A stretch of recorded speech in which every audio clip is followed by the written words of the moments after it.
Hey guys, and welcome to Let's Chat with Andrew and Demarte. Alright, so guys, the next thing that I think what got us to initially do this is because every time after training, we'll just sit down and talk about a lot of random things, and one thing that really got us to chatting was the concept of the flat earth, So, I know, right?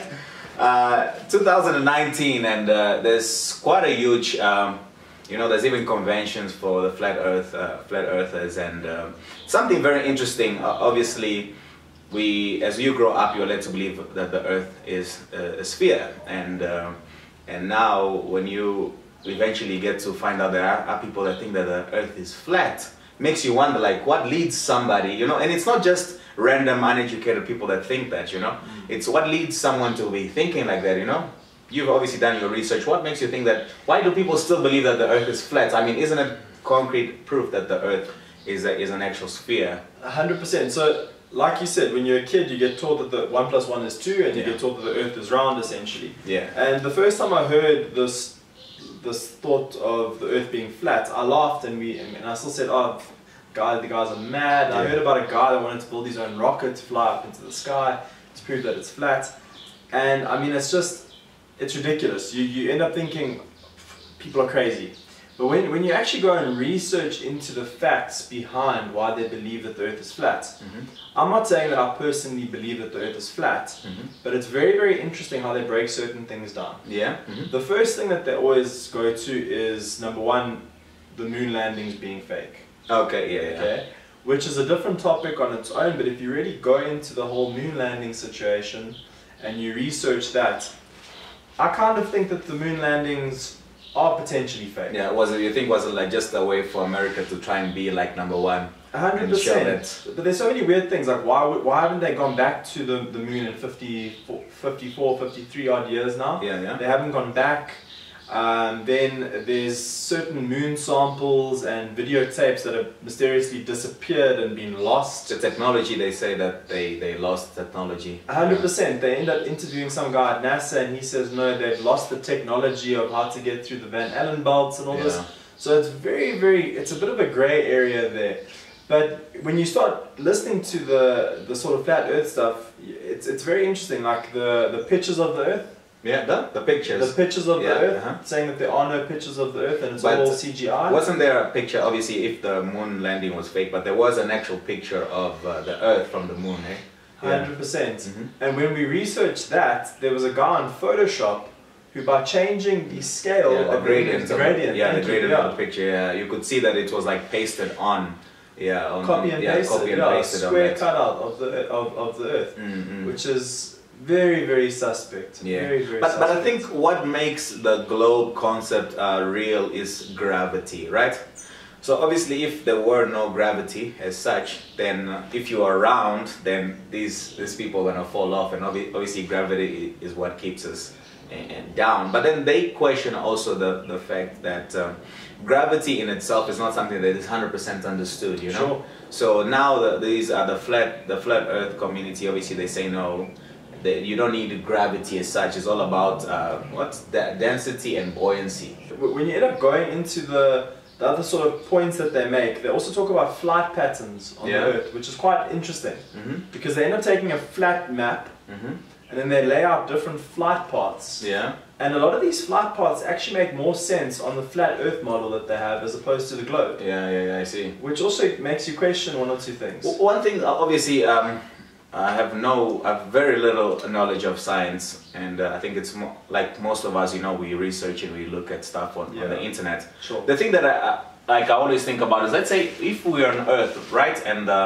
the plane is obviously on top flying, right? Is that plane still moving with the Earth? You get what I'm saying? Is the atmosphere moving with the Earth? Because if that's the case, if we're moving with the Earth, then the Earth is spinning, right? I don't know if it's 1,000 miles an hour or something along those lines. I stand to be corrected. Let's say if we're spinning this way, right? And you fly from this side to this side. Means that you essentially, from traveling this way to this way, you're going to be there faster. Yeah. Or the other way around, you be slower. Sure. So I'm thinking to myself, is it the case? Obviously, a lot of people know better. Is it the case? Are we traveling with the same speed with the Earth?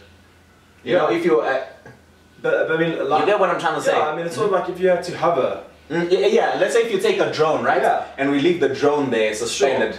Sure. Is it moving with the atmosphere and the Earth itself? Yeah, I mean, like in theory, the Earth should be moving underneath it, slowly but surely. Yes. You know? But is the atmosphere moving with everything else?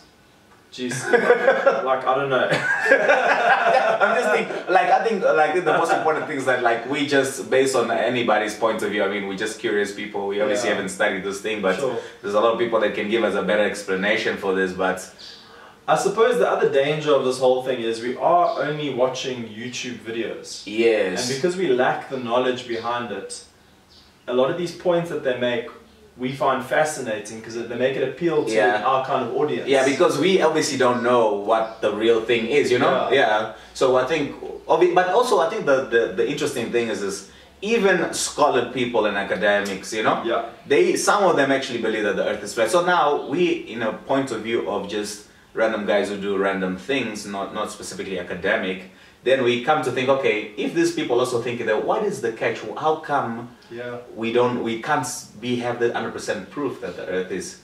Exactly, and there was another filming that I saw with Neil deGrasse Tyson, where he's standing and doing like a lecture in front of a whole bunch of people, and they ask him like, so is the Earth round? And he actually says the Earth is not round, and he blatantly says it's sort of like a pear-shaped planet. Yeah, and it's all got to do with the equator, and with rotation and that. So I mean, there's definitely something going on there that we don't know. Because even if if scientists like Neil deGrasse Tyson are confirming that the Earth is not round, but it's spherical still. But, but still, I mean, there's a big difference between him saying the Earth is a pear shape. Yeah, pear is would be more like that. Yeah, and saying that the Earth is round. Yeah, you know, then why didn't they tell everyone that the Earth is just a pear shape?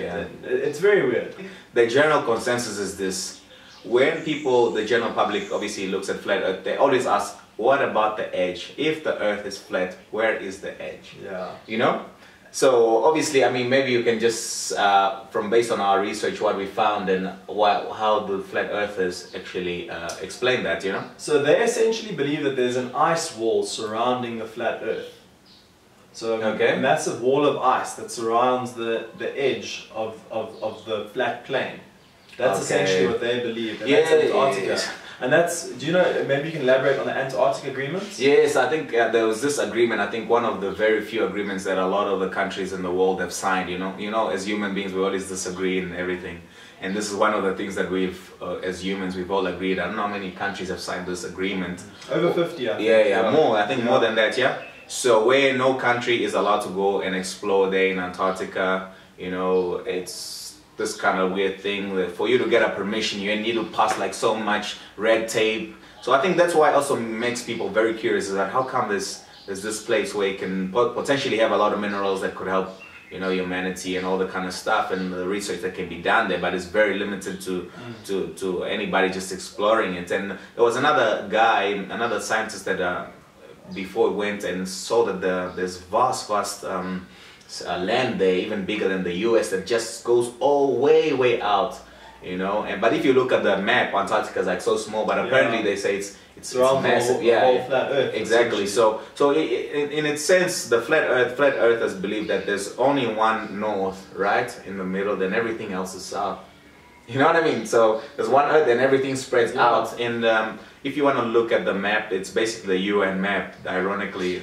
What are the chances of that as well? Like, is there one of those like Illuminati hidden secrets? Like, you know, if they say if you wanna hide something, or hide it in plain sight. Yeah. You know, have you ever heard that kind of vibe? So exactly, maybe that's what they're going for. But I mean, and a lot of the times they're saying it's the Freemasons that actually know the whole thing, how the Earth is, and now the secrets, and obviously the levels, and you know, if you get a certain level, you get to know a new secret. You know, the Earth it's so fascinating as being human beings, because obviously there's many secrets that have been passed down through generations and through families and stuff like that. Now when you come in and let's say you sneeze right now and I say bless you, right?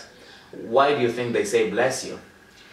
Okay, you know what I mean? Yeah, 100%. So essentially my understanding of it is in our culture, it's just to be polite, but they used to believe from a religious standpoint that your spirit used to leave your body. Yeah. And they used to say bless you to sort of ensure that you weren't possessed. Yeah, I heard because like that. when you sneeze, apparently for a few, I don't know, seconds or nanoseconds, that your organs stop working, right? And then that's when you're exposed to these demons. So then instead of, so that these demons don't come to you, then they say bless you, you know, certain things. But here you think now, see people saying that because they don't want to be rude. But there's so many things that we've done through generations that we really don't understand. And why? Let's say if you're walking with a woman, the woman has to walk on one side and you walk on the other. How come? It's because in those times they used to carry the swords on one side.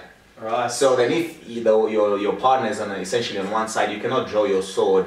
Because if they want to attack you, you know? I've always wondered, why do we always get told to wear our watches on the left? Yeah, how come? Yeah, maybe, I don't know if it's, exactly. Yeah, there's so many things that I think as human beings we do that you just wonder like, how come we're doing this way, but you don't question anything. I think it's very important for us to come in and question things and why do you do things a certain way? We definitely get programmed and brainwashed through our schooling systems, through religion, things like that, to conform to a certain norm. 100%. Like even if, let's say if you look at the Bible, right, there's certain foods that you're not allowed to eat, and you couldn't eat pork and you couldn't do this. Then you think, back then they obviously didn't have fridges, you know, and with eating pork, there's a lot of diseases that you can get through eating that. So obviously, instead, in a way to protect the people, will be like, look, rather not eat this, because also the pig, where it shits, it eats, you know, that kind of stuff, you know. So that's why people obviously they done that. But now, where we are now, there's obviously different ways to do things and preserving your meat and stuff. You know, so I think as human beings, it's very hard also being a human, because we just do things just because you were told, not necessarily why, and how come you have to do something a certain way. So I think that's why these things always come about, where people want to question, you know, why must we believe only NASA and all those other organizations that are in place saying that the Earth is round, but meanwhile they say that the Earth is spinning, right, at a certain rate. Then the universe is also moving at a, but how come we don't feel that, you know? So people will question these things, you know? There's always an answer to these kind of questions though as well, and you find that a lot of fancy terminologies used as well, so that the stupid people like us don't quite get it. Yeah. But yeah, I think the motto of this, or the takeaway from this, is to definitely question everything in life. Don't just take everything for face value. Yeah, and the reality is this, even the scientists themselves, there's obviously theoretical scientists. You get to a position where you have this qualification, then you have the right to come up with your own theories. Exactly. And most of the times aren't true, you know? Well, or impossible to essentially prove. Exactly. So I think when it comes down to that, and obviously we haven't studied what they have, and obviously big ups to them for being that committed, but I think as a human being, naturally you want to question things, and it's important to question, and I think that's where progress always comes from. I think a great example of what you've actually just mentioned is you take someone like Stephen Hawking. Yeah. Some of his earlier theories were like amazing. Everyone praised him. Then he came up with other theories at a later stage that contradicted all of his first theories, and then they praised him again. Yeah. It's like, so he was actually wrong the first time. They gave him a handshake and a pat on the back. Then he disproved himself. He'll probably get disproved again in the next 10 years. Yeah, exactly. By some kid that's like 15 years old, you know, that was born with an iPad in his hand.